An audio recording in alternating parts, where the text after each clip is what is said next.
Aces, I can promise you that not all sunglasses are built the same. Rick's Eyewear is crafted for durability, clarity and style that lasts. And we're so confident that we back ourselves with a 90-day free returns policy just in case they're not a perfect match. Use Aces for 20% off site-wide and find your fit right now at rickseyewear.com.au. Now let's get into the show. Welcome back, everyone. Another episode of Tommy Talks this week. We have Billy Brownless in the studio. Bill, welcome to Tommy Talks. Thank you very much, Tommy, and looks great for a park footballer. You've done well. Just had to get that early. Get it out early. You work closely with the corn. You know what he's like. Any dirt for me? Oh, I like the corn. I do like the corn. I worked with him, obviously, on the Sunday Footy Show for a while there, and he just, I know he goes off and he's got a lot of opinions, but he backs them up pretty well and he does do a lot of work. And you can see him everywhere nowadays, even Sunday nights in his shed and Monday nights in his Monday mornings in his dunny and Monday night. And, he's everywhere, the corn, but he's worked pretty hard at it. He has worked hard at it. So good on him. Well done to him. Yes. Yeah, well done to him. Good on him. Now, let's that's good from you off the top. You saved that one for me. I love that. Hey, fresh off the wedding, beautiful daughter has married into the Wallace family. Yeah, good. She was Ruby Brownless. Now she's Ruby Wallace. That was fantastic. Great family. We'll see you. You know, Mitchie boy. And Josh is the younger brother that played down there at the Doggies. And just a good boy. And as I said at the wedding, it's when people say, gee, what a lovely bloke he is. Wish your daughter could marry him. That's him, you know. And early on, I did say to him, Ruby, if you don't marry him, I will. So, but just a good family. Mum and Dad, Susie and Steve, of course, are very, very welcoming. They've been great. The whole family, Loz and Mitch and all that. So, been a great family to get involved with and now be part of. The wedding was great up there in Noosa. We had the cyclone. The cyclone. What was it? It was a cyclone. Yeah, the week before. So watching the weather and everything went well. Well, I was nervous there. Mitchie was telling us we were panicking a little bit, but we looked at the photos and it looked pristine. Yeah. The property was unbelievable. Oh, yeah, we saw some of the photos. Out there somewhere, because that's where they met. Ruby and Josh met in Noosa. So they wanted to have the wedding there and the property was unbelievable. The weather was great. Everything went well. At one of the Walls' 20th houses, is that what? Well, one of them up there in Noosa, very nice. That's where I think they first met there, exactly. So I was out in the hinterland, but you know what's good when you go to Noosa or somewhere like that, Byron or Perth or wherever you're going for a wedding, you're going away, you're on holiday. So as soon as you land, the sun's on your back and everyone's up for a bit of fun and positive, which was fantastic. It's a real cruisy app. Like, you know, when you land, you feel like you're in a nice town, just get straight out. There's no traffic. Now, let's get to the speeches, mate. We've heard Wolves' side. So you were off early. They tactically did that just so you didn't fill up too much on the frothies? No, and we were told 5 minutes. 5 minutes by Ruby. She was very strict on that. No dad jokes. Don't be stupid, Dad. Just which is Ruby runs the roost. So I was about 4 minutes 20, which all went well. That was fine. Got a bit emotional. It's funny when you get older, you get emotional, especially when you're talking about your kids. I reckon when you do. So got a bit emotional, which is fine. That all went well. And then Ruby's mother spoke. That was fine. Maxie, her brother, he just said a few words, about 10 words, but that was good. And then we heard from the Wallaces. Every speech was great. I tell you what, my girls spoke well. Lucy, who was in the party, and then Ruby spoke really well. Josh spoke well. Everyone spoke well. Probably could have a look at Mitch's speech. Tried a couple of funny ones. Didn't work. And you know it's worse when you say, that one didn't work. A couple of fizzes from Wall. A couple of fizzes. He thought he was on fire. He was preparing for weeks. So he probably went over the 5 minute mark. I would have thought much longer than 5. Yeah, exactly. If you had an over-under from our friends at PointsBet, I would have loaded up on the over. Over, no doubt about that. But it all went well, really well. Beautiful spot, and everyone had fun. Now, the question is, how much did you contribute to the wedding? Financially? Yeah. Well, traditionally, it's always been the father of the bride pays. So, yes, I contributed some, but so did the Wallaces. So they were very, very good to me, helped me out along the way, and it was great to just be involved with the Wallaces for the wedding. Yes, yes. So they were very good. Thank you to Stevie and Sue, yes. And Mitchie boy, who runs the show, yes. He definitely runs the show. I had to ask that one. That was quite cheeky of me, but that was from our man Cam Ruffhead. He just said, sneak that one in. I said, I'll just ask him, see how he's going. So good on you, Cam. It was a nice little split. I won't say what the split was, but it was a nice split, yeah. Righto, let's get into it, mate. I'm keen to talk about your footy career that we probably don't talk about enough. And then we'll talk about life after football. You take the piss out of yourself a lot, but people forget how good you really were. It all started at Assumption College days. Yeah. What's your fondest memory from back then? I love my time there. Assumption College, boys' boarding school back then. Did my HSC there in 1982. 1983 and 1984. I was dumb as dog shit, but I kicked 150 goals in my final year and they passed me. But just good times there. You know, I was from Geelong. I grew up born in another little country town called Sheridan, which is in New South Wales. Grew up in Geelong. The old man used a bit of a jackaroo back in the day from farm to farm and I grew up in a lot of places, Moolameen and Broken Hill Way and all that, just everywhere. But settled in Geelong and then went away to school, which was great. Didn't really want to go, but 3 years boarding there. So you still, a lot of Assumption boys out there. You run into Albury or wherever you are, you run into them everywhere. So that was good fun. Really enjoyed it. Helped me footy and cricket there. There's no doubt I love me cricket too. And as I said, it's funny, I kicked about 20 goals in year 11. I was a bit gangly, believe it or not, and skinny. And then year 12, something happened. I kicked 155 in my final year. We got beaten by Marsland in the local footy and things like that. And the zoning days back then, so it wasn't the draft like now. So I was zoned to Geelong and they wanted me to come down, but I wanted to go home for a year. So I went back to Geelong to play in senior footy, which was pretty tough and hard back then, the Murray League and tough, blokes. And I ended up kicking 150 there, in senior footy. So I had a really good year there and then come to Geelong. So, yeah, it was a couple of good years there. But Assumption was great. And, the Morris brothers, they love their footy and things like that. So, good fun. 150 is a lot. Yeah. Now, what's the head wobble like? You say I was a bit like you, mate. School wasn't for me, but the sport was. But at least, 22 in year 11, but 150 odd in year 12. Were you walking around with a bit of a head wobble? Well, yeah, I think so. But you were pretty country boy, so I didn't get it. And even at Geelong, I went back there and a couple of my mates I played with, but I was playing with mum and dad's friends, so these older blokes, and blokes were trying to belt me or whatever, and I'd have 20 blokes just run at one bloke to say, don't touch him, and I wasn't getting paid. I just went back there as a local boy, and after 9 rounds, I'd kicked 99 goals. I still remember it, so. That's wild. Yeah. Kicked me 100th at Geelong. They ran onto the ground. I was going to say, did they run on the ground back then? Back in there, back at Geelong. It wasn't a big crowd, but they ran onto the ground. So we had a lot of fun that year. Again, lost the grand final, which was disappointing, but had a lot of fun and then come down to Geelong. And, it was like a big country town, Geelong back then. And John Devine had just been appointed coach and he was trying to get, and for nothing, for peanuts. The club had no money at the time, and he was trying to get respect to the players, and we had a couple of older boys that, didn't like the coach and things like that. But, it was a great time. You look back on it and you love it. You love it. I'm trying to get over the 150 just 2 years in a row. Just unbelievable scenes. It is a bit like that back in the day. You can see what's going on now, and you think back to when you were playing full forward as a young bloke, and blokes are literally trying to take your head off after you kick a few in the first quarter. Yeah. Can you just take us back? Like, what's that actually like? Like, is there a bit of mayo on these stories? They're generally trying to just king hit you when you've kicked 4 and a quarter. Probably not king hit you, but if they could in the pack, or obviously full backs and they'd be behind, hit you in the back of the head and all that, or just land on you when you took a mark, and they're pretty tough bloke, full backs and that, And I still remember it was good fun. I enjoyed it. Got looked after by my teammates, but there was a couple, and the rumours used to go out. We played Finley was a big. They were 30 k's down the road, and we all went to Finley High. There was no high school in Geelong, so everyone either loved or hated Finley. Tom Hawkins and Shane Crawford from Finley, and they had this big tough bloke. And the rumour went out Friday night he was going to belt me early.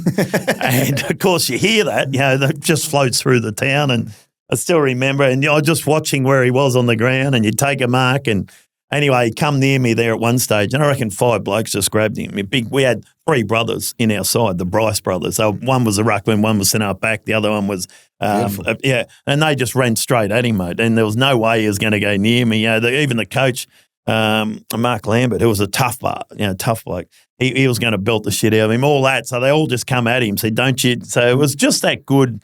I think that's a community thing. Friends with mum and dad, and I grew up there in Jerilderie as a kid, so they knew me and around the club and things like that. So that stuff's kind of great community stuff. And we always talk about how footy clubs in country towns, football, netball clubs actually, because netball's a big thing in the country. They're the glue of the town. Everyone goes to the footy, they have a few beers, they go to the barbecue, they have a few beers after it, they watch the game. And there's such big things, footy clubs and netball clubs in country towns. So that's what it's all about. And you'd feel that good knowing you're getting backed up so you can go out there and just kick 150 on.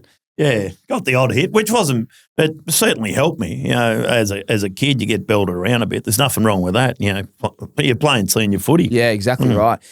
Someone written in, I think it was Josh Campbell, good mate of mine, he went to Assumption. He said, give us your best Ray Carroll story. Oh, Ray Carroll. What a great man. Ray Carroll was a teacher there. And he used to teach me for English, and this is why I probably can't talk properly, because every English period he'd send me out to roll the wicket. So I'd go out, I'd be out there because I think they obviously had groundsmen, but they're only part-time. So me and another bloke, Jules Pinnock, who's a dairy farmer in Strathmerton, Jules, we'd go out and roll this wicket. So we were very good. We were groundsmen. We nearly could have had our apprenticeship, missed English and things like that. So, but he'd take you down for hot chocolate or a milkshake and things like that, get you out of the college and all that. He's just fantastic. Just a great man. Still going there, still around Assumption College, Ray Carroll. So, but we all loved him, looked up to him. Wasn't a great driver. Unfortunately, he drove you around. And I've heard about his driving skills. Yeah, wasn't a great, but a great man, and good on you, Ray. Yeah, that's great. That's awesome. Yeah. It must feel good when you've just got his support at school, just so you can. And he's the reason you passed. You just said earlier. That's right, exactly. He was helping me. I don't know if a few of the other teachers weren't that excited because they didn't love their sport. And Ray, he made the sport, whether it was cricket or footy, and the O'Donnells and the Tossels and all these great names that played for Assumption. He made them, and they'd all speak about Ray Carroll. Yeah, they all do. All my mates that went there still speak about him. They've got that many stories about him. That driving one actually just reminds me because I didn't go there, but I'm good mates with a few of them. Dion Pressy, the Meatball, and Michael Talia and those boys. They've got plenty of stories on him. Well, let's jump into your AFL days at the Cats. Yeah. Good old days. Speaking to our good mate BT, the moment that stood out for him was the big goal after the siren in a big final. No doubt there's a bit of work done before that moment, but can we talk about that moment? Yeah, of course we can, yeah. Well, I started back 86, 87, 88. So 86, long time ago, and my first game was against Fitzroy. Played on Paul Roos. He got 3 Brownlow votes. But I played, I think I kicked 2 or 3 goals from centre forward. I was a skinny kid. I could jump. I played with Mark Jackson the first 2 games, and then John Devine, the coach, got rid of Mark Jacko Jackson. Jacko Jackson. I loved his. Was it with Mike Sheen? What was his interview? Jeez, he looks wild, doesn't he? Man, and he was mad. But I tell you what, he could do. I think he averaged 3 or 4 goals a game. If you have a look at his averages, he used to kick goals. Anyway, he got moved on from different clubs. Why is that? He just stuffed a few things up, and I don't know if he was a great team player, but individually he used to kick goals. So. And he even had the song, I'm an individual. So played with him for a couple of games, and then that was interesting, all those first few years. Malcolm Blight come along, a great player and a great coach, which doesn't happen a lot. No. All the great coaches are those back pockets, plumbers, Sheedy and Parkin and there's a lot of them out there. Scott brothers, they're not back pockets. Half back flank, Scott brothers and Tom Hafey, especially back in the day, all these great coaches. Clarkson, Clarko was exactly. So they weren't super players, but they were great coaches. What do you reckon that is? Just because they see the game differently? I reckon, and they got to work hard. Yeah. But the Blighties are different, and Lee Matthews are probably 2 different. They were superstars, but great coaches, And Blighty was a great coach and smart and clever, and we loved him, but he'd say some things to you, personally, that you'd... Give us some of the best sprays, because they don't do it anymore. No, they don't. One, we're playing a practice game at Skinner Reserve. And I used to hate practice games, and I hated Skinner Reserve. It's out at Footscray there, you know? Yeah. And it was a practice game against Footscray out at Skinner Reserve.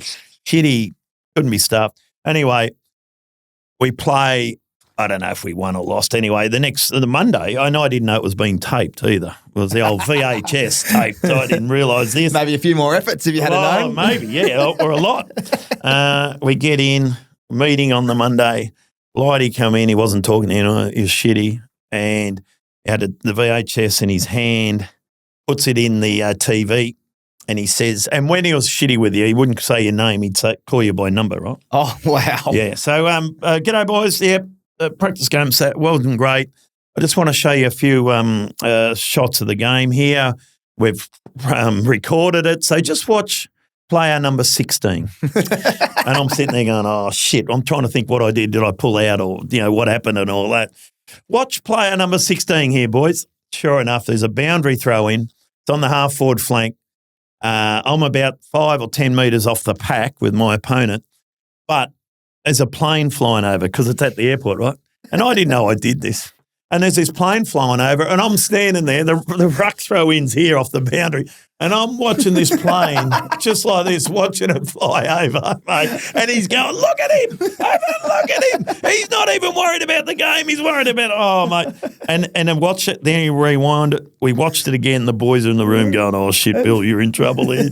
And I'm watching it, I'm going, oh, I can't believe I did this. I couldn't watch it. Anyway, he hits a jack, gets it, and I'm when you all sat in the same seats, it's funny in those meetings, everyone sat in the same seats. We did the same, yeah. Yeah, he got it, he threw it at me as hard as he could, the VHS, and said, choke on this, you, and mate, and I'm trying to catch it, he threw it as hard as he could, but he'd do some of those things. One of the other great ones, at halftime, because he used to obviously play in Adelaide, he's a superstar in Adelaide and all that, McGarry medalist, and we were playing the Adelaide Crows, and he wanted a really good effort from us, the Cats. Half-time, we're 10 goals down.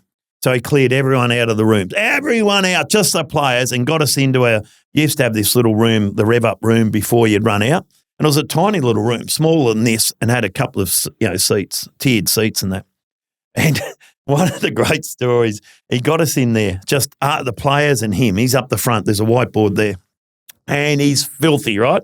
And he's hitting the whiteboard and all that and going mad, and we're all just sitting there shitting ourselves.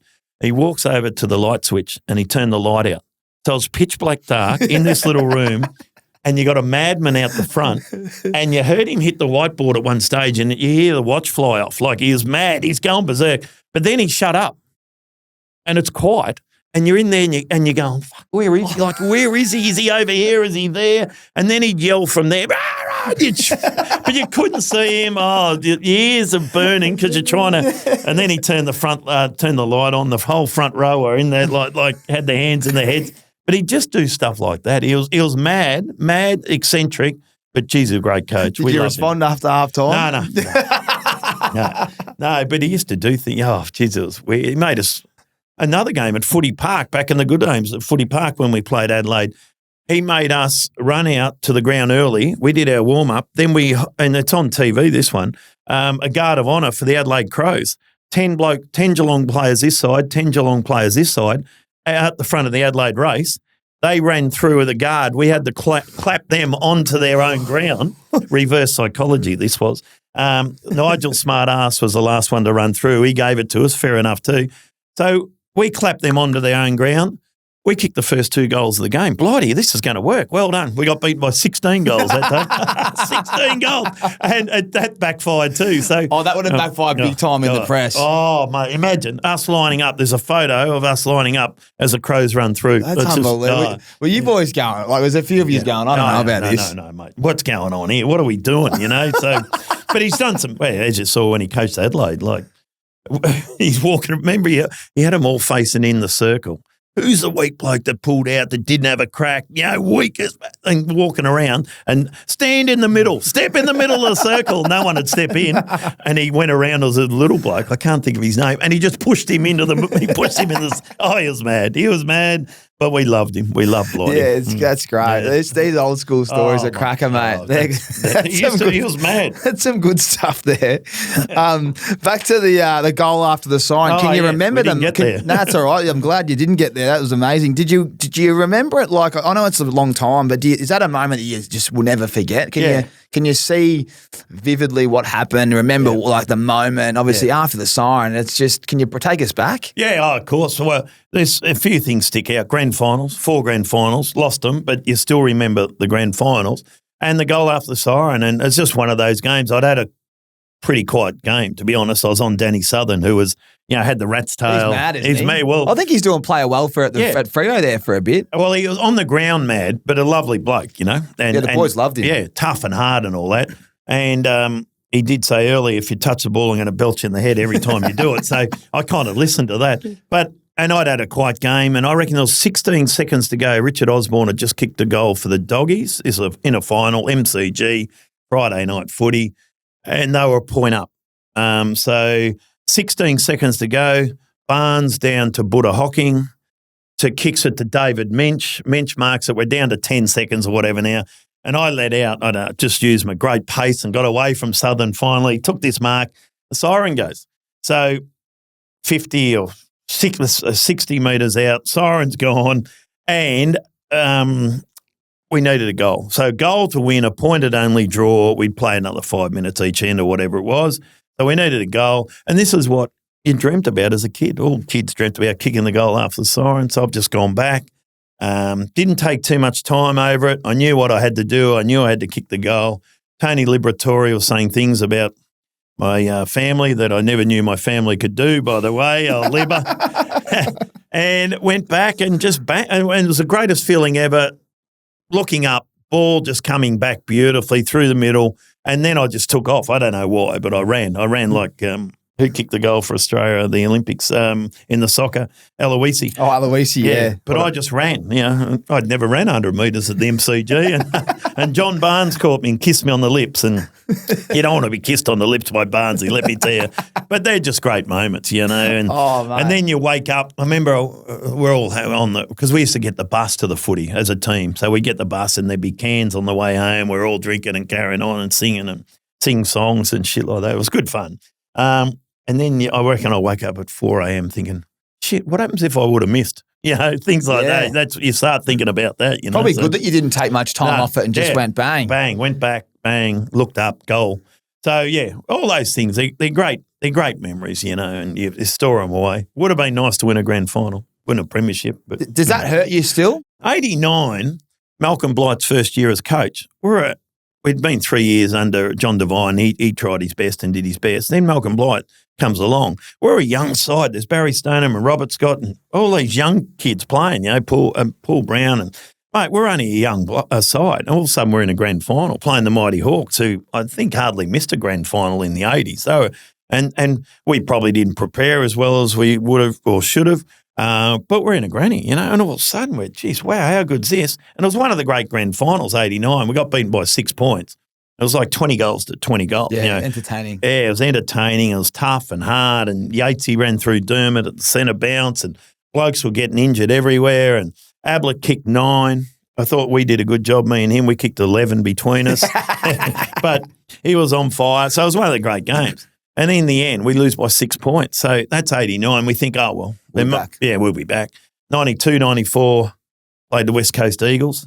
And they were only the one team in the state back then. So, and they were a super team. They were a state of origin team, really. They were a good side. So, and we thought we were a chance there. We led at halftime one of those games, but probably weren't good enough in the end.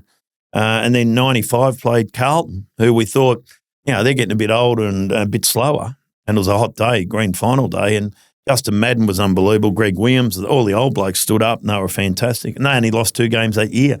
So we're a bit stiff, to not win one, but would have been nice. Yeah, you do think about it, especially early days. Now you just go, oh, well, we didn't win it. Yeah, It is what it is. It is what it is, yes. But you shouldn't really be defined by that, should you? Even though as a player you kind of are. Well, you are. There's that. And, mate, I think I was talking to Rene Kink. I bumped into him the other day. Now, I think he played in 6 losing grand finals. Wow. So, yeah.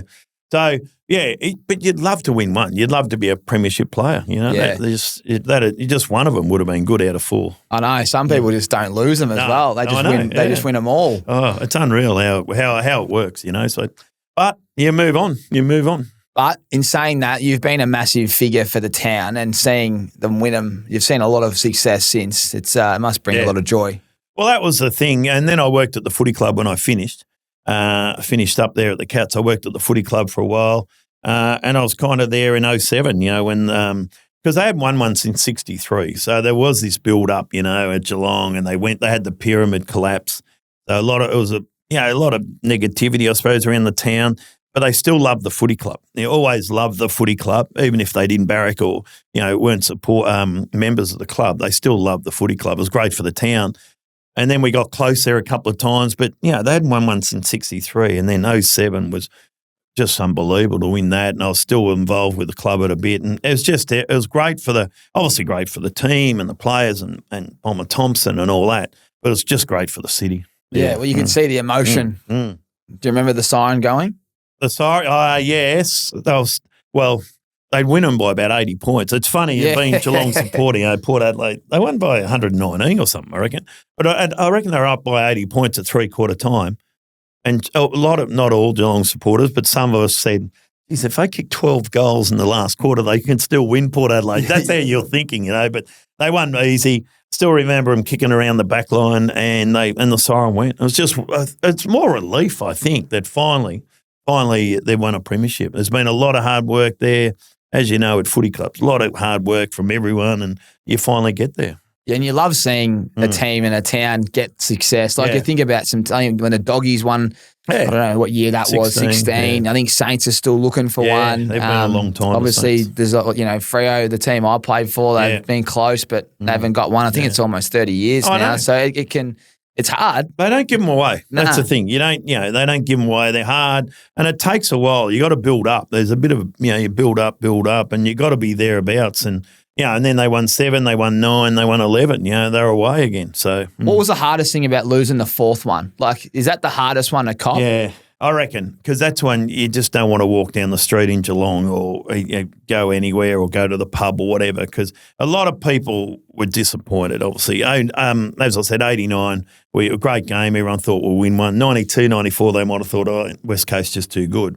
But I think a lot of people thought we could win 95 against Carlton, and they were disappointed. So that was the hardest thing, that, we had to the great thing is you got to, train again and go again. But there's a lot of disappointment. So that night, the 4th one was, hide. Yeah, I'd get out the way. Hide for pre-season. They're very passionate out there, aren't they? Like, it's live and die by the sword. It's if you win, you're getting free coffees all week. If you lose, they're almost giving you a mouthful. Yeah, you get hot water. But that's how it is. That's the great thing with a one team, one town type thing. But it's also down the Western Districts, all the way down there. It was great. But yes, to win one would have been nice.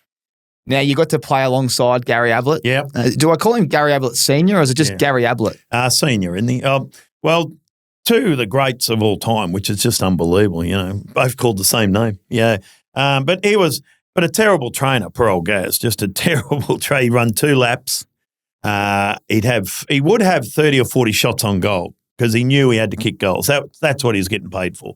And he knew that. Back then, you could do that. Now they say, no, you've ran 28 minutes at high speed or whatever it is, So, but back then he'd have some shots on goal.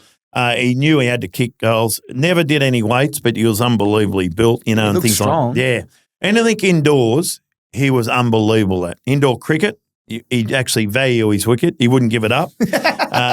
Indoor soccer, he kicked he should have, could have played soccer. Like, he's just so powerful, and he kicked some of the best goals that blokes couldn't stop, and things like that. So indoor soccer, and he could fight and all that, loved his boxing and sparring but he was a great teammate, great to have aboard because he could do anything. But he just didn't like anyone from the outside coming in, especially if it was a media. And there wasn't a lot of media around back then, but if someone come in or whatever, just very wary of that. Yeah. Did you ever get in the boxing ring with him? I did. Well, so he loved his boxing, and that's how he kept fit. One bloke he did fight, these sparring sessions. We used to have these sparring sessions. They were supposed to be good for your confidence. let me tell you, if you can't fight, they're no good for your confidence. But 2 minutes, 2 minutes, 2 minutes. And that's how he kept fit. He loved it, And no one would take him on because he could go. And believe it or not, I had to train. I walked past a cake shop and I blow up, So I trained and I come in early one day and he grabs me. He says, Bill, you want to have a spar? I said, bloody oath, mate. So I got the gear off and I'm lying in the spar over here. He said, no, you dickhead, come here. 2 2-minute rounds. 2 2-minute rounds, that's all it was. And this is a true story because the late Philip Walsh was our boxing coach at the time.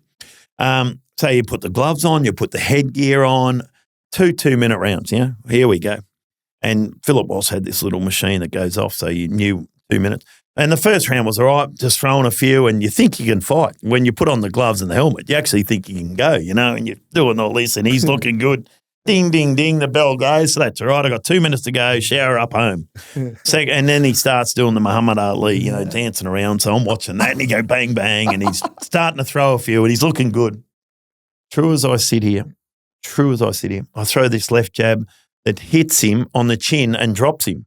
Not many have hit him. No one's ever dropped Ablett, right? And he's on the ground. So I shit myself, to be honest. Walk over there. There's a puddle of water. He might have slipped, to be honest, but he bounces straight up and he's ready to rock and roll. He punches the living shit out of me. Uppercuts, hooks, bunny chops, whatever he could throw, he's throwing them. Punch, and I must hit him in the ear because that thing went off 3 times. He didn't hear that. So, but geez, he could go. Philip Walsh had to jump in and kind of save me and just grab me and throw me. I must hit him in the ear because that thing was going He didn't hear that thing go off. But he could go. He could really go. He loved it. So, but he was a great to have on your side and things like that, But we just couldn't win one. We're the greatest player. So it just shows you sometimes, And then Junior comes along. And I still remember him and Nathan come down to the club, They'd come from school. It'd be freezing cold a Wednesday night of training and they'd have their little school shorts and shirt on and they'd be kicking barefoot, footies and we only had soup back then. You'd have this big bowl of soup come in with bread rolls and they'd eat half the bread rolls and the soup and you'd be going, piss off, we'd wait for it. That's for us, So, but you knew that they were always going to be good players. Could you tell, they're going to be stars, just the way they could kick the footy at so young? Yeah, so young. And I still remember, because little Gazzy, you go, hey, you little turd, piss off. And I kicked this ball at him hard and he gone clunk out in front. I go, oh, shit, he might be all right, this kid, So, but you just knew, they just lived the footy, It's brilliant. Daisy asked me to ask you about the Gary Ablett lacquer band story, and he didn't give me any context. Didn't he? No, I said I'll just ask it then. It's a great old story that I use in my sporties, but doing a coaching clinic down in Geelong, right? And of course, it was in the local paper, and it's on the local radio station. The local paper called the Abletizer. They changed it there for a while, not there. And I knew there'd be a lot of kids go down to Cadinia Park because Gazza, the great man, was in the doing the clinic. So went around to his house, picked him up. We're driving down to Cadinia Park, and on the way, Gazza says, I want to have a bet. I thought, shit, I didn't know he's a punter, And he's the highest probably paid footballer at the time, but he never had any money. That was another thing with him. He's a bit tight, poor old Gaz.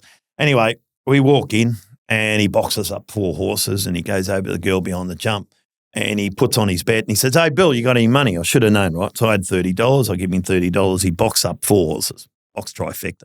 We watch the race and, of course, he wins the trifecta. The trifecta pays $1,200. $1,200. Girl behind the jump counts out $1,200. He grabs them, walks over here just to counts them to himself just to make sure it's all there, walks back to the girl, counts them out in front of her, gets a rubber band off her and wraps his $1,200 as tight as he could with this rubber band, puts the money in his pocket, and we go down to the Cadinia Park. And I'm thinking, geez, this is all right. Might get $600 out of this, yeah? I didn't even get me $30 back, right? So he's got it in the pocket. 300 kids all decked out in their Geelong colours. So we split them in half. 298 go with Gary. 3 of us have a great old time over here. They all wanted to be with him and we got plenty of kicks and handballs and all that. And one little kid there also come from a struggling background, out the road, Colac or somewhere, I don't know where he's from, had holes in his Geelong jumper, had green footy shorts on, different coloured footy socks. Parents couldn't afford footy boots and he had runners on. And the sole of one of his runners had nearly come off. This kid's flapping around. Good kid, tried up. So we got them together at the end. I said, well done today, boys and girls. You're fantastic. eat your Brussels sprouts, eat your veggies, Don't drink, and don't smoke, and don't bet. All this is marvellous what you can say to the kids, Don't do any of that. Gazza got up. He said, I want to make mention of one little bloke here today. And you, mate, come up here. Of course, it's a kid with the holes in his Geelong jumper, green footy shorts on, different coloured footy socks, and with the runners on, the sole nearly coming off. Gazza, come up here. So his kids flip-flop, flap up on stage. Gazza said, well done today, kid. I thought you were outstanding. I want to help you out. Pulls out to $1,200. I can't believe this. Biggest tight ass ever is going to give him $100 to buy a new pair of footy boots. Well done, Gaz. With that, he took the rubber band off the money, threw the kid the rubber band. He said, here, wrap that around it. That should fix it. I couldn't believe it. Come on, Gaz, you better not. Could not believe it. I wasn't expecting that. I thought you were going to say he gave you 30 to him, but he's giving him the lagger band. Gave him the rubber band to wrap around it. Come on, Gary. That's outstanding. Was he that tight, was he? Might have been a story I pinched off Tony Shaw. And he still has a crack at me for it. And sure, he's not that smart. He wouldn't have made that story up. You just thought that's the question we've got later on. Obviously, the Aces, they write in some crackers, and one of them was, how many stories do you all steal off each other on these sporties? Well, when you do the sport, you actually hear a good one like that because Tony Shaw used to talk about Dacos, I think, Peter. So I thought, I like that. So I wrote it down myself. Yeah, I wrote it down. I use them. So there's a few there. There are some, obviously, true stories and all that, but got to add a bit of mayonnaise to it. You need a bit of mayo, mate. We'll probably edit that out so it just sounds like there's no mayo. No, that's just dead facts. Yeah, yes. That's good, mate. That's very funny. I was just thinking of sporties. Who are your top three for a sporty before I get to the next few questions? But I was just thinking sporties, you would have done 1,000. But if you could recruit 2 blokes to come with you and put on a clinic for your local footy club, who are the 2 that you'd love to have down there? I've done a lot over the years, but Sam Kekovich is very, very good. Only tells 3 stories, and they go long, but they're great He's stories. Like a stand-up comedian. Yeah, I got to see him with BT once. He's hilarious. Yeah. Actually, BT to host it because he's right on time. He's make sure the equipment's right. He's all that, So BT's great to keep it in line. So he hosts it. Kekovich is very funny, and they're very good, but they're long stories, but they all work out beautifully. I've done a lot with Sam. Sam Newman's an interesting bloke because he's very shy. And even when we're on the Footy Show and that, he'd be shy, and even when we do a sporty, he'll sit out in the car. He wants to sit out in the car till it's his turn to come on air or come on the stage. So he'll sit there and then he'll come in and do his stuff. And once the red light goes on, bang, he's away. It's amazing. He's very good. He's even I've done shows with him where I walk in with him, we sit on the table together. And the blokes will go, your mate's not right. What's wrong with him? I said, no, he's all right. He just doesn't want to talk to you and things like that. He just sits there and they ask him questions and drive him mad and he just doesn't want to talk. But once he gets up on stage, bang, he's away. So he's been very good too. I've done a lot with me, good old mate Dougie Hawkins over the years, and he tells some stories and stuffs them up and can't speak properly and you need someone to tell you what he's saying and things like that. But it's been a good little group that, you don't know who you're with, and, Tony Shaw or someone like that. It's been good fun doing all those, going to footy clubs and things like that. It was a bit like the wheel. When I spun the wheel, I used to go out to footy clubs and, mate, you'd have big nights and things like that. So still good fun. There's not as many anymore, the old cashies. No, they've dropped off. Well, maybe they can reach out. Anyone that wants, you're looking for a few cashies? Yeah, I do a few now. Fridays I do a few, and now it's very much invoiced and things like that. Yes. But, it's still good fun. I still love going out to footy clubs and, because a lot of them do struggle. They're hard work. So, if you can have a bit of fun with them and, you spin the wheel or whatever it is, you have a bit, it's good fun. Waits for it. Goal! The bounce of the footy, roar of the crowd. It hits different, just like the PointsBet app. Now with a faster design, AFL Bet Tracker to follow every disposal, each player's last 5 stats, plus video previews from AFL experts. This is betting made for true footy fans. PointsBet, built different. You win some, you lose more. For free and confidential support, call the number on the screen or visit the website. Speaking of spin the wheel, how many times did you wake up on some random's couch after a big night on the piss? Well, a lot, because you go out to, I didn't know where I was going till was the Thursday week before where they spin the wheel and it'd come up somewhere and it'd be country towns or South Australia or Tassie, and you'd get picked up by someone at the airport if it was interstate, and you didn't know where you were going. And some joints they were that small, they didn't have a motel or a hotel, so you would stay at someone's house or you'd stay down the road, but you're on the piss, it's 12 o'clock and you just got nowhere to stay sometimes. And they died to you if you didn't have a car. There's a couple of times I've just out the road here somewhere, I can't, just out, Warrigal way there somewhere, a little town, and we had a big night. I reckon about 1 o'clock, I thought, shit, there's not many people left here. And I walked to the nearest house, the lights were on, and I just slept on the couch. And I still remember a crocheted rug they had on the end, so I just threw that over me and slept on this couch.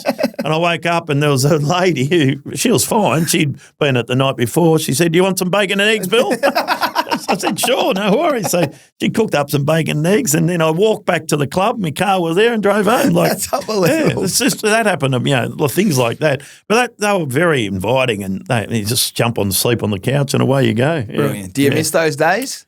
You do, but they were hard work too, because it was a Thursday night and you're on the piss. Like as soon as you got there, to 12 or 1 o'clock, or whatever. They're big nights, Jesus. So, no, I don't miss that.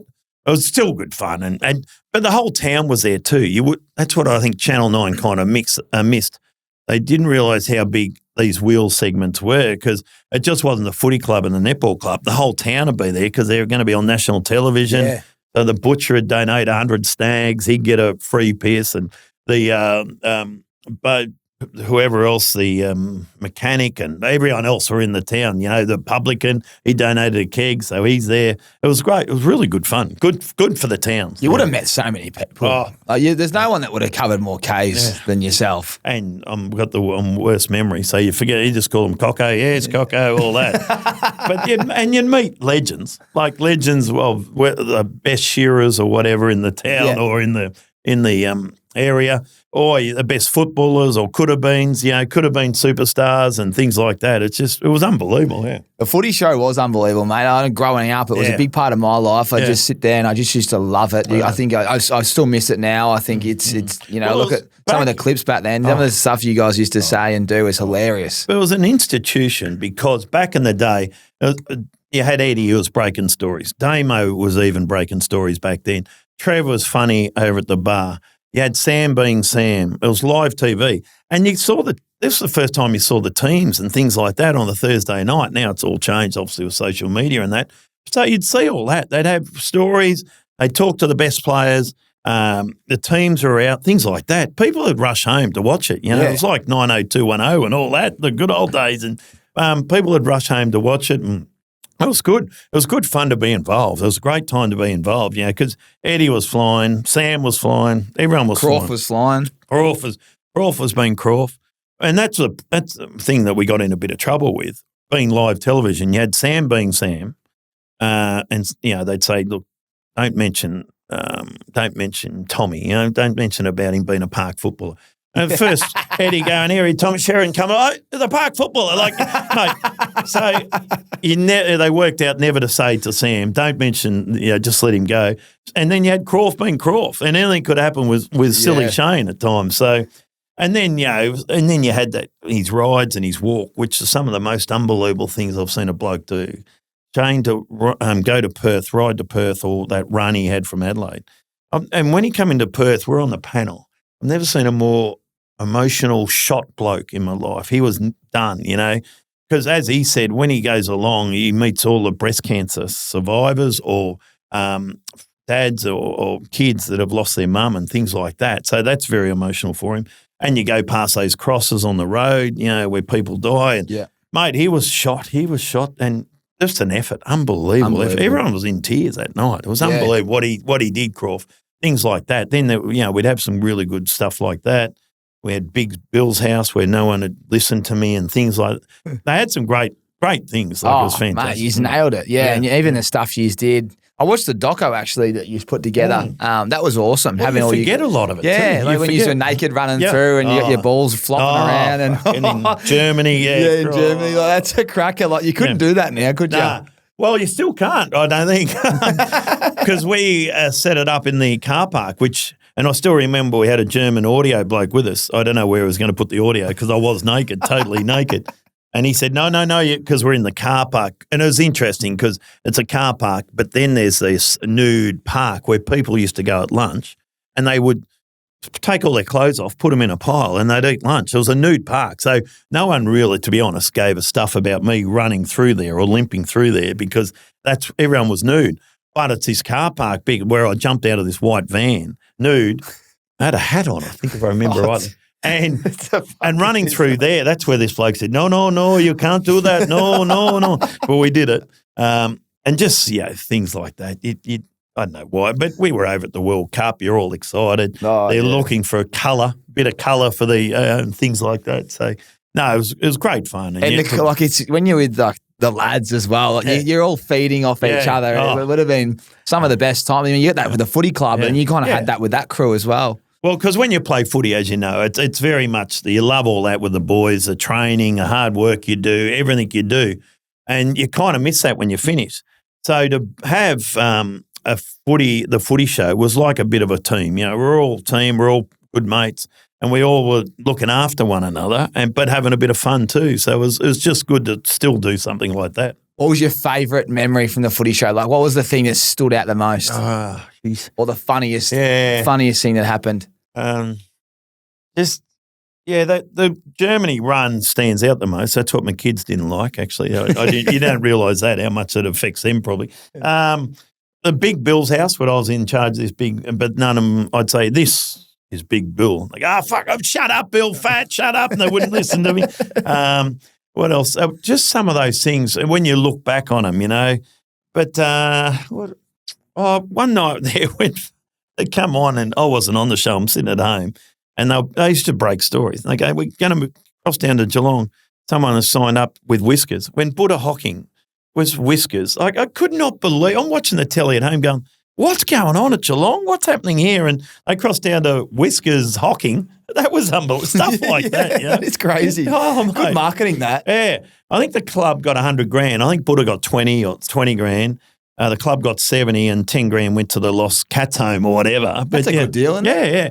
Well, I probably should have got more, probably Buddha, to be honest. Changing his name to Whiskers. Probably should have got 50% actually. Exactly, yeah. Did he change it back quickly? Yeah, I think you had to change it, and then it's got to be there for a week or whatever. So that's right. Yeah. So it's funny what you can do. Stuff like that was weird. That was good on Buddha, but it was just weird. That's fun. Yeah. So how many times were you on the footy show? Like every second? Every second or third week. They bring some younger blokes in, and it was kind of like me and Dunstall there for a while before he went to 7, and Dougie before he went to 7. A new show came in and took them. So no, it was good fun. It was just great to see how it all works. You know. And it was live TV. That's the thing. It was live. People don't realise live TV. It's a different game. Yeah, it is. Yeah. It's just and the light might blow or what, but just keep going. Keep going. You know. Even like the little things I noticed when I did a little bit was like the TV screens. You look at like the cameras are above them, so you can't be looking at that's right. You don't realise what's going on the set until you're on it. But also the crowd would be there. Like we're here. The crowd would be like 5 or 10 metres away. Anyone could have got up and walked on stage or done anything. You know, we had security, but they were at the back, and you didn't think about anything like that. Like they were honestly there. They could yell out during the show, and that was so close. It so good though. Yeah. It's like it was live. You get the crowd reactions, people laughing. Exactly. You probably feel like you're at a sporty if you're on fire. That's exactly what you thought you were. You didn't realise you're talking to so many people out there. You're just doing it with the boys on the panel and a bit of a crowd there. Yeah. Do you reckon it would be tough doing it without the crowd, looking back? Yeah, it's always good to have a crowd to get that response straight away, you know, and things like that, or whatever, you know. It's good for it, or laughter or whatever it is. It's good to have a crowd. There's no doubt. So you can see where you're at. And feed off that a bit. You feed off that. Yeah. Now, what was the best town that you went to with the wheel? Oh, is there one town that stood out that you can give a little plug to? Yeah, I'm sure. There's a lot. Or maybe the worst as well. We don't like going negative, but was there one that you remember going, well, that was a flop? No, because they were all pretty good because they used to win something, so they were very happy. And they'd all look after you. It was like Santa coming to town, so they'd look after you and fill you up and all that. I went to a joint, I'm trying to think where it was, in the hills in Tassie. We flew into Lonnie, and had to drive an hour into the hills. I remember looking out the car saying, if we go off this road, it was just, you go down, there's forest and tree. You mightn't get found for a year. And I'm thinking, where am I going here? It could be going anywhere. And you got to this place, I can't remember what it was called. And they were hillbillies. There's no doubt about that. But they were on the piers. They were on bourbon. They drink bourbon and not beer, just straight to the bourbon. But, mate, we were rocking and rolling. It was a big, big night. And there might have been a bit of hoochie coochie and all that going around. And they were rocking and rolling. That was a big, big night there. And you're thinking, geez, I hope I get out of this joint. Anything can happen here. It's just some of those joints. Hour from Lonnie, you're going up a hill somewhere. I don't know where it was. Just no phone, no phones back then, is there? So you can't phones wouldn't have worked where we were anyway, wherever we were. So you break down, you're cooked. Yeah, I know. Yeah, exactly. So it's just places like that. And other places were, they really enjoyed it, and no, it was good fun. It was really good fun. I was just thinking about Trevor Marmalade. I think I ran into him about a year ago at JB Hi-Fi store. I'm like, is that?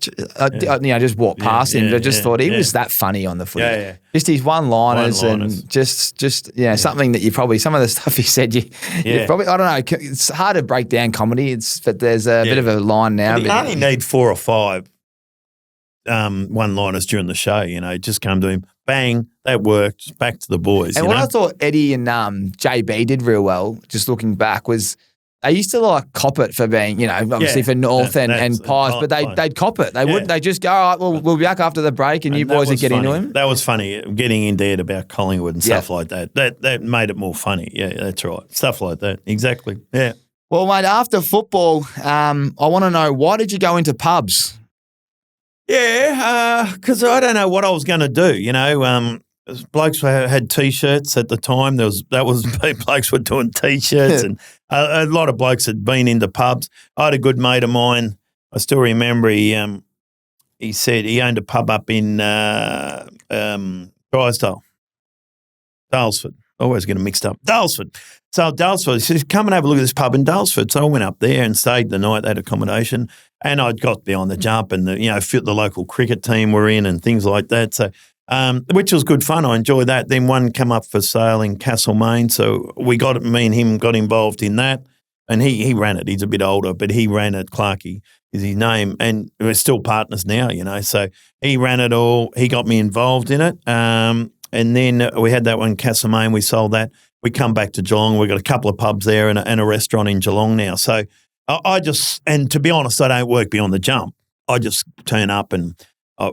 Like Sunday, I went down to Geelong, and there's a few of the locals in the bar, so I bought them all a beer. They all love that. We're sitting around just having a bet and carrying on and a beer, and it's just good fun, So that's what I like about it. The Geelong boys come back there, catch up with them. Jeremy Cameron's one of our best. He likes getting kegs off us. He always borrows. He told me that. I was at his bucks. I go, where's this one? He goes, Bill dropped this one off. never pays for him, by the way. But, really? No, but because he's got it all set up out the road. He's got a great setup at his joint. I haven't been there, but haven't you? He comes in, just takes the keg and taps it all. And gets I can tell you he's not a tight ass, so he'll definitely get you back. But that's amazing from you. Yeah, no, he's but he's good boys, and you get all those boys coming in, you get your mates coming in. It's good fun. Jezza drinks more Northern than water. Yeah, well, he's gone. He's gone. We give him kegs of Great Northern now. Yeah, exactly. He loves Northern. Yeah, he does. Yeah. So, but all that, then even the premiership, even the boys that have won, Jolie and Stevie J and all that. They come in now and then. It's just good to catch up with them. But man, you got your locals. It's good fun. It's good fun. Speaking of Stevie J, Toby Green wants me to ask you a question. Have you let Stevie back into your pub Monday to Friday? Is he still banned? He's just not allowed to come in certain days. But he's back in Geelong now, Stevie J. He's coaching Newtown there. So he's been pretty good, actually. I think he had a big day there at Jez's wedding. I think he's turned into a bit of a nuffy. He goes around, he was getting photos with Jeremy and Toby and then putting them up on Insta and all that, Steve-O. Come on, Steve-O. No, but he's a good, he's a regular. Have I told you this? He's a bit tight too. He doesn't like to get the cash out of the pocket. These days. Yeah. What about at Jez's wedding? I was telling the boys, I haven't seen Stevie for a year or so at the point, and I walked in and Sean Higgins, he actually said to me at the Bucks, we were just hanging out. I said the head, and I said, mate, what are you wearing? And the night before, and he goes, I've got this I go, tie? He goes, nah, no tie. So I've rolled in with no tie, which is I'll never do this again. I've never done this, but I thought, weddings can be outdoor, relaxed. Exactly. I said, if it's no tie, then no worries. I should have brought it in my pocket. Yeah. I roll in and everyone's got a tie on, mate. And he hasn't stitched me up. He reckons he got a bit of feedback the morning of. I said, any chance of some communication, right? Yeah. So I've rolled in and I've seen Jolie Selwood gets out and then Matty DeBoer's there, and I'm just panicking. I'm going, g'day, boys. I'm looking at them all looking sharp. The Stevie J comes over and he's looking sharp, and I go... He's looking sharp. And I go, Stevie, it was the start of the day, right? And I go, gee, Stevie, how you going? He goes, good, mate, shake hands. I go, you wouldn't have a spare tie, would you? Yeah. And he looks at me and he just punches me that hard in the guts. And I go, what? What's that? And he goes, bit early for that, isn't it? And I said... Looked at the boys and going, what the fuck's going on here? And he goes, tyre. He thought I said, have you got a spare tyre? I said, what? He thought I was calling him fat. Yeah. Oh, Jesus. And then he goes, sorry, mate. And like when he hit me, mate, because I had the Corona in the left hand, it knocked the Corona and then, mate, it went all over him anyway. And we were laughing about it all day. I said, geez, a bit sensitive. Very sensitive, Stephen. Come on, you're better than that. Oh, no, he loves his coaching. We had a great laugh about that all night. But, I heard it was a big night, big day, big night. Yeah, spare tyre. So we all get spare tyres after we do, footy. Bloody hope we do. Now speaking of so Stevie J's, but the pub. So give it a plug, mate. Give it a plug. The Cremorne Hotel, the Common Dauphine in East Geelong, and then we've got a restaurant which is very nice, actually, down on the waterfront called the Wharf Shed. And what's the main thing? If I walk in there tomorrow, what's the first thing you'd recommend I order? The dinner. Palmy. Just palmy at the pubs. And then you can have seafood basket down on the waterfront or whatever you want. See a nice pork chop on their menu there the other day. There's plenty there. It's good. It's very nice, right on the waterfront. Palmy or Palmer? Well, I say palmy, but a lot of blokes say Palmer. Yeah, I don't know why. You've met a lot of blokes, so what do you think? What do you think should be right? I like palmy, but you can put it out there to be 50-50. Actually, be 60 Palmer. 40 palmy. We'll put it out there because it's always a great debate. Now, speaking of the pubs, have you met Todd from Barwon Heads? No, the turd, I haven't. No, I haven't. He hasn't rang in for a while, touch wood. Something might have happened to him. No, but he rings in. He's good fun. People love it. It's funny what people love. He hangs shit on me, hangs shit on the Cats, and he hangs shit on Geelong. And people love that. It's funny how we all love. We all got to take the piss out of each other and have a bit of fun with it. We all know that. So, but he's very popular, Todd. He is very popular. I think JB loves it as well. JB loves it. I think JB must know him because I think JB gives him a bit of stuff. Just filters it through him. Filters, exactly. I'm looking forward to the next time he comes. How many times does he call up? Like, is it once a month, once every? Yeah, it's only once this year so far. So, so it's every now and then? Yeah, every now and then, So he's waiting for you to slip up? Well, he's waiting for me to slip up or the Cats, or something, which probably could get into the Cats at the minute. What are they, 1 and 2? Yeah. You probably could. Yeah. Speaking of Triple M, how much fun is it working with JB? Yeah. Well, he's very good, Jay. What he is, a very good host. And what he does beautifully is says, and here he is, the best caller in the business, Brian. Thank you, Brian, and all that. And Brian's probably not the best caller in the business. Jesus. I know he's very good. But Jim pumps him up. Well, Damien Barrett, here's Damien Barrett, the best newsbreaker in the business. I haven't broken the story for 20 years, Damo, but and things like that. So he's very good host, throws it to you, lets you go, do your stuff. So, no, we've been together for a long time, Jim and I now, for a long, long time. So. And he gets me, I get him. So it works really well, I think. Chemistry is everything, isn't it? It is chemistry. But also, and we have a bit of fun with it. He plays bad cop sometimes. He does all that stuff, So, no, it's been a good little relationship. We get Rabsy in there now. He laughs. That's all you need. You need someone just to laugh sometimes. He's got that down pat. So, yeah, it's working well. It's a good little show. And, again, we just take the piss out of each other. You do, mate, and you're very good. It's always great. I sometimes finish up and drive home and I'm sitting on Punt Road. It's a great road, that one, but you can sit on there and listen to your whole show when it's peak hour. Well, it's good, the peak hours for us. Yeah, people listen longer. TSL, time spent listening, very important. There you go. Let's keep going about horse racing and punting. There's a few questions about that, but you love your horses. How long have you been a big fan of horse racing for? I think growing up and playing footy, you either know a jockey or a trainer or you get tips and things like that. So, and we used to have a bet, nothing silly back in the day, and you'd have a bet and a bit of a punt. And then I started to get involved with them in the syndication. And, I've got about 6 or 7 now, I reckon. I've got 5%, but there's some good ones. Bossy Nick rang last Saturday and ran third. She's going to have a spell.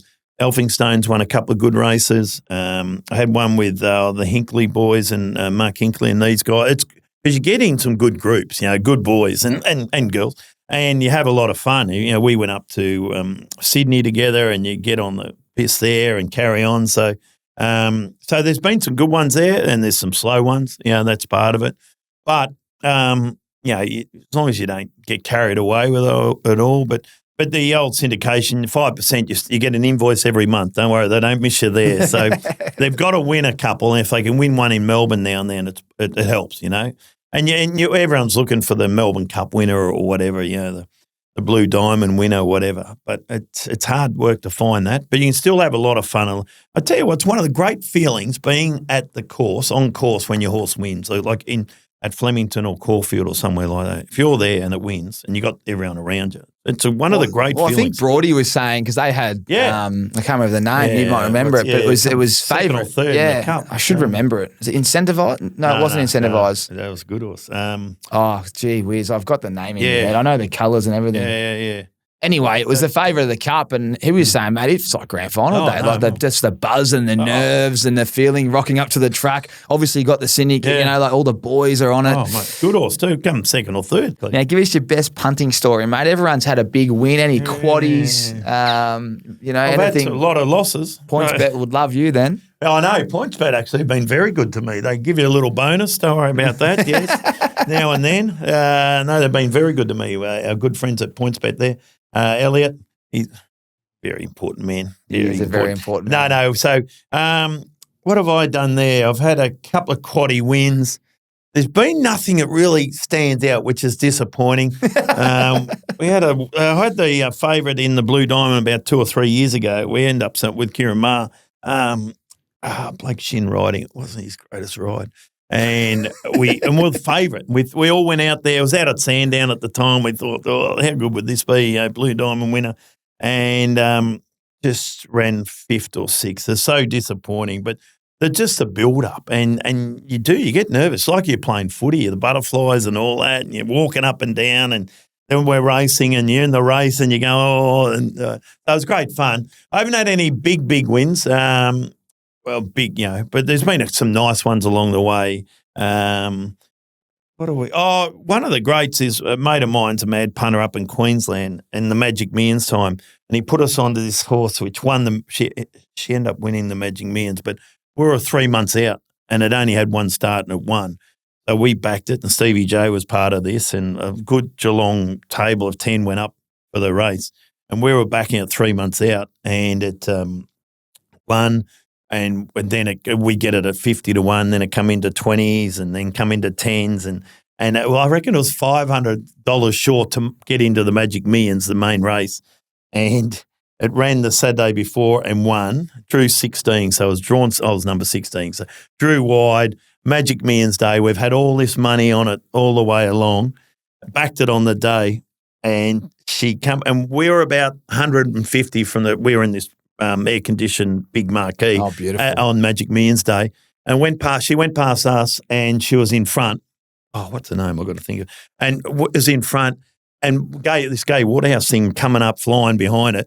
But when we just went berserk, and it's great video. We're going mad and patting everyone on the back and high-fiving and carrying. Anyway, won by about half a length. That's amazing. And one of the great, because we're all there carrying on.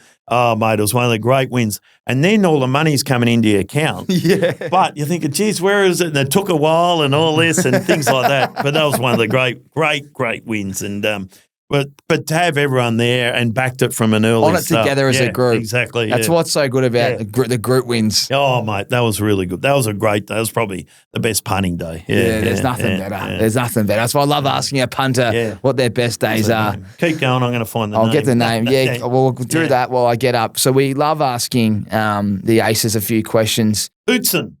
Oh, yeah. 2017 winner, Hootson. Go you good thing. There you go, Hootson. Yeah, good on you, Hootson. I've just had a look there, Bill. The horse was called Salcombe. Yes. And what was your one called? Hootson. Hootson. The mighty Hootson. We'll have to get that up the replay because we'll be able to find that one. 2015, 16, 17. Anyway, it was a great win. Great win. Well, we're all on What'd you back it at the start? 50. I got 51s. I remember. 51's 50. unbelievable. Yeah. But you might add $20 on it because you weren't sure, and then you might have another 10 on it. Then it come at one, so come into 25 or something. They go again. So imagine how you have a go at it when it's short. You go, the confidence of the market. I know. And then it come in again, and you backed it on the day. So no, it was a great win. Great win. We're very happy with it. All right, quick fire here from a few people. BP Sheridan, how many pots did he have after the last Geelong flag? A lot of pots. A lot of pots. 7, 9, 11. And 3 was it? When was that? 22? Yeah, that was a great one. Probably because I'm getting a bit older and slowed down a bit, I would add a few pots and then a couple of G&Ts on the gin and tonics. I've heard you're a champagne now with the Dale. No, that was bullshit. Don't read those articles. What about that headline I saw yesterday? Billy Brownless is a wanker. Says James Brayshaw. You can write anything these days. I know you can, yeah. Favourite pub outside of Geelong to get a beer at? Well, the Botanical Hotel here in South Yarra is a good one. It's around the corner. It's not far from me. The Orong, if you want to go and have down there and have a nice little feed, is a good pub. There's plenty of good pubs in Melbourne, actually, yeah. Flying Duck, I had a look at that the other night. That's not bad. What's Bill's favourite Saturday rub moment from over the years? Spud was on. He'd do some unbelievable things. You just look at him and go, "You're right. You're not quite right." Like he was that funny, man. That's me as a kid. I'd grow up and I'd prefer to listen to the radio than actually watch. I used to say to Mum and Dad, "Can you turn the radio up and then put the telly on?" That's right, mate. I used to think you blokes are just the best crew you could ever get in a room talking footy. Yeah, mate. And the glass eye used to have that, and mate, and because it was just some of the stuff he'd do was just unbelievable. Sam Newman, and this is going back a bit, but he'd go even. He'd go into the box next door and sit in there and listen to their conversation while he was on air at Triple M. And they'd be looking at going, "What are you doing, mate? What are you doing?" You can't really say anything because you're live on radio. Yeah, exactly. So they didn't want to promote he was there and things like that. All those little things that you remember. Even Jace Dunstall and Stephen Quartermain, Ricegate, when the rice and all that. All those things that blow up, and that's, again, it's live radio, so things can happen, Yeah. Is there a genuine, not genuine hate, but it's like, there's 3AW and there's Triple M, like you boys get right, like you actually mean it? Yeah. Oh, there's war. There's radio war.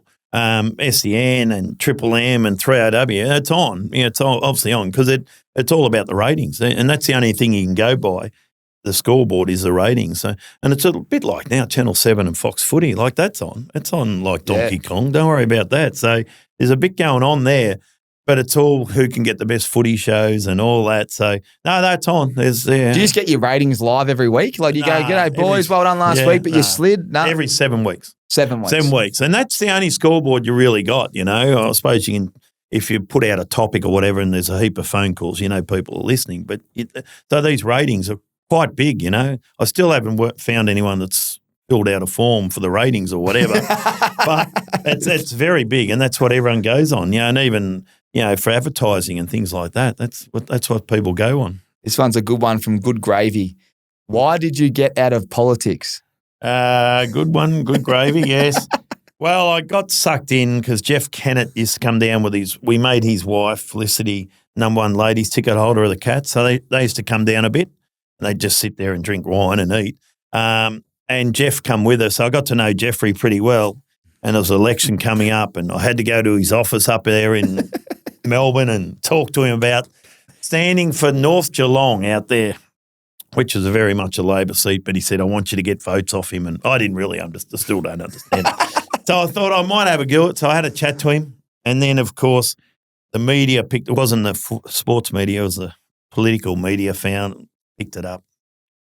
And the worst thing I did was stop. I got door stopped and I stopped. I should have kept going because then they had a field day asking me these political questions that I had no idea about and I still got no idea about.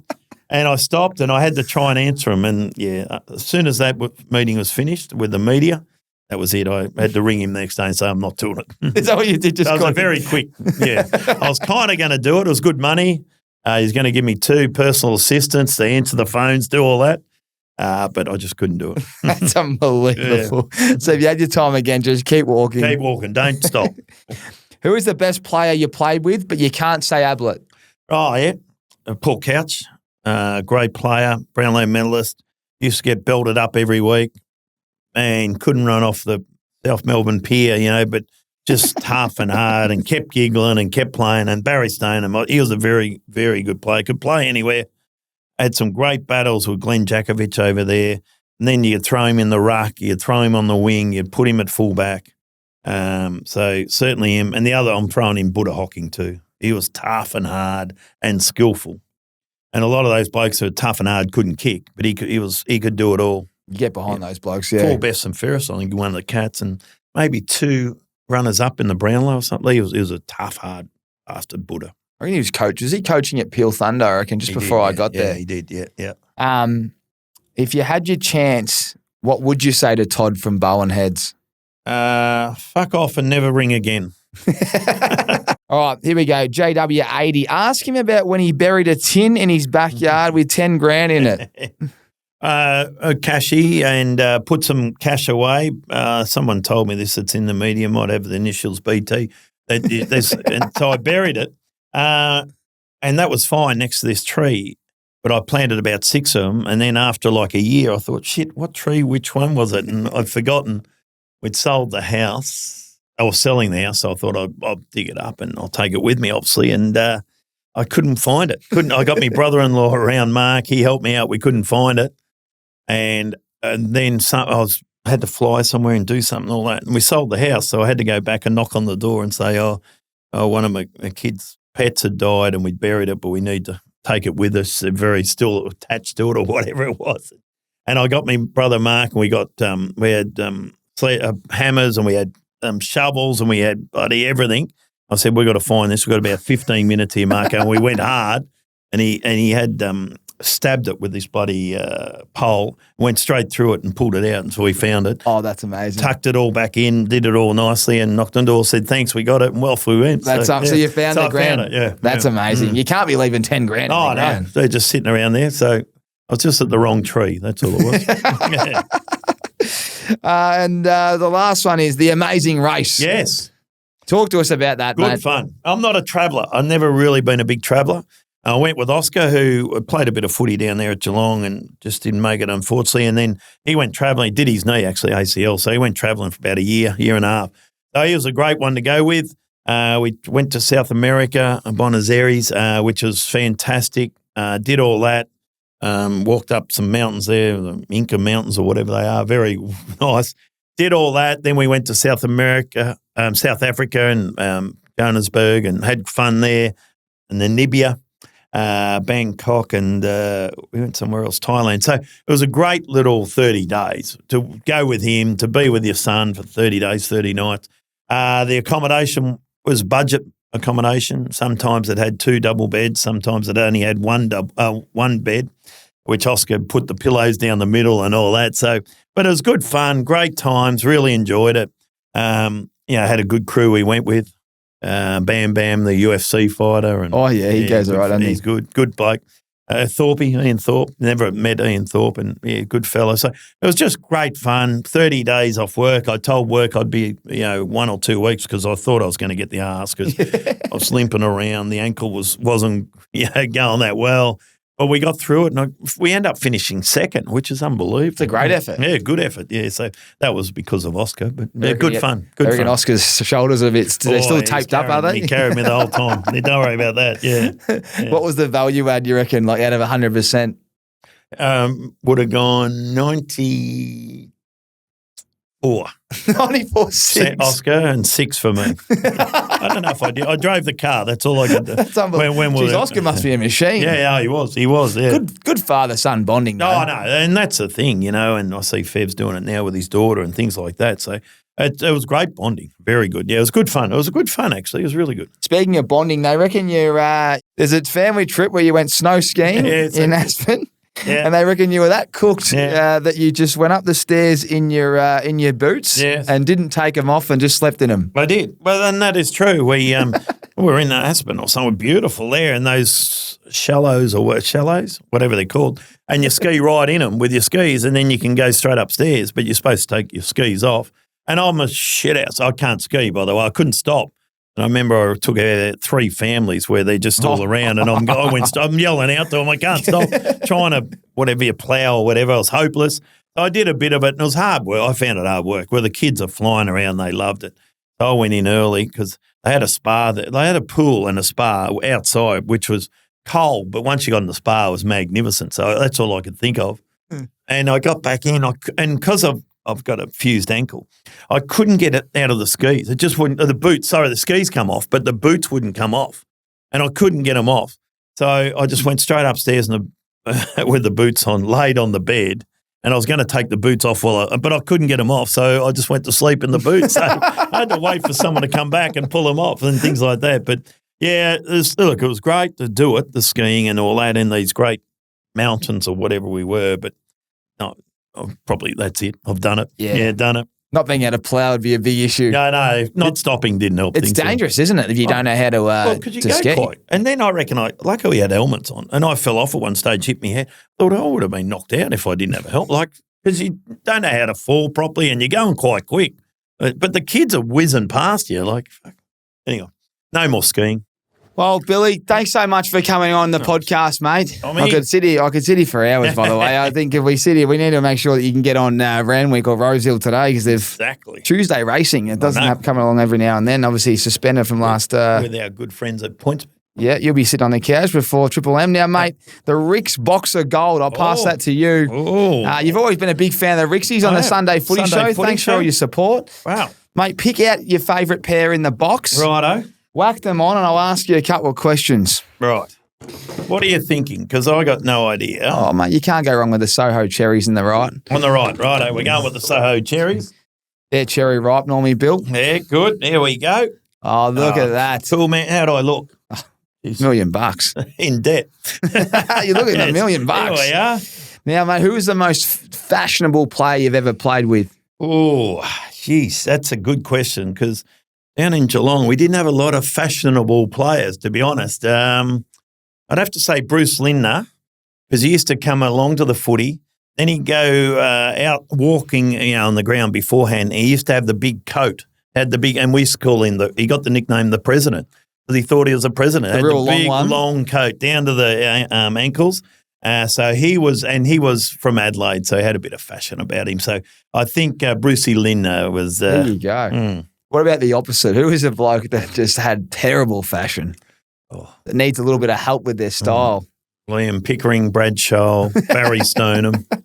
There's a few there, myself, Tim McGrath. We all, I tell you who it does, Tommy Atkins, who plays for the Cats, he loves to go to the second-hand joints and all that. Well, if you go to those places in Toorak, you actually pick up some outstanding stuff. It's actually done a turn, hasn't it? It's actually trendy now. So, but back in our day, there was a few of us that just wear the flannel shirt or whatever, and we thought that was big. What is your go-to? Like, if you were going to go out for a nice meal when you got the Rixies on, what are you going to put on? Well, I like just a nice little pant, and also I'm into the Ralph Lauren, the polo shirts, because very good material. Yeah, very good.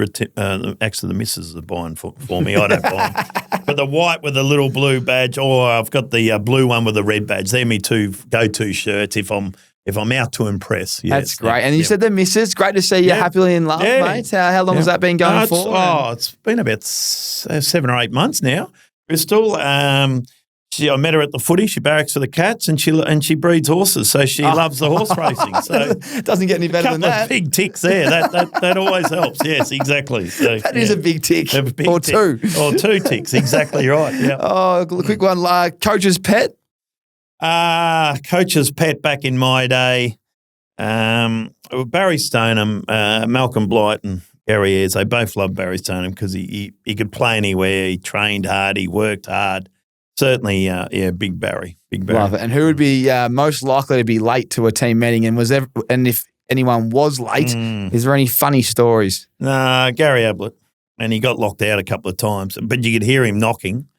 trying to come back in and bloody. Was Gazza just not interested, but just game day brilliant? Yeah, exactly. One of those. Wasn't a great trainer, but turn up game day, get him out in the ground and bang. He all of a sudden the fastest, the strongest, the best. He just... When you say he wasn't a good trainer, you're talking like just wasn't like trying? Or... No, 2 laps, shots on goal. He'd go inside.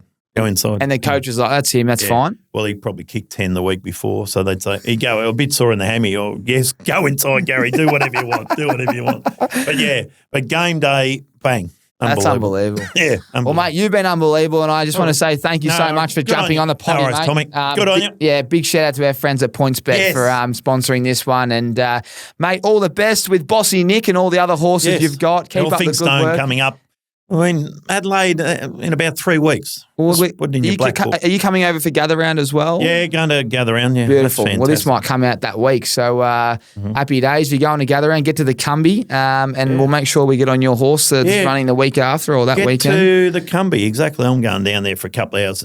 Might pour a few beers. On the Saturday, I think you're going to pop in? Yeah, Saturday at the Cumbie, 2 to 4. Roll out that Lacquer Band story again. Well, they've heard it now. Thanks everyone for tuning in, and thanks again, Billy, for jumping in the studio and having a chat. If you like this podcast, hit subscribe, share it to a mate. I'm sure there's a lot of people that want to hear from Bill, and we'll see you next week right here on Tommy Talks.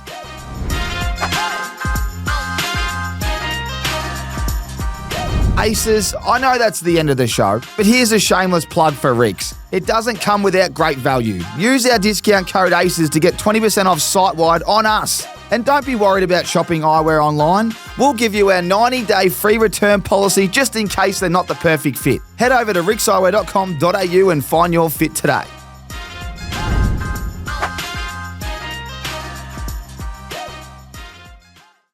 Waits for it. Goal! The bounce of the footy, roar of the crowd.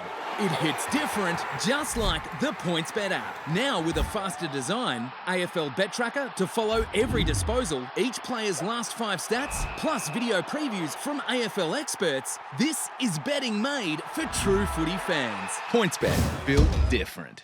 You win some, you lose more. For free and confidential support, call the number on the screen or visit the website.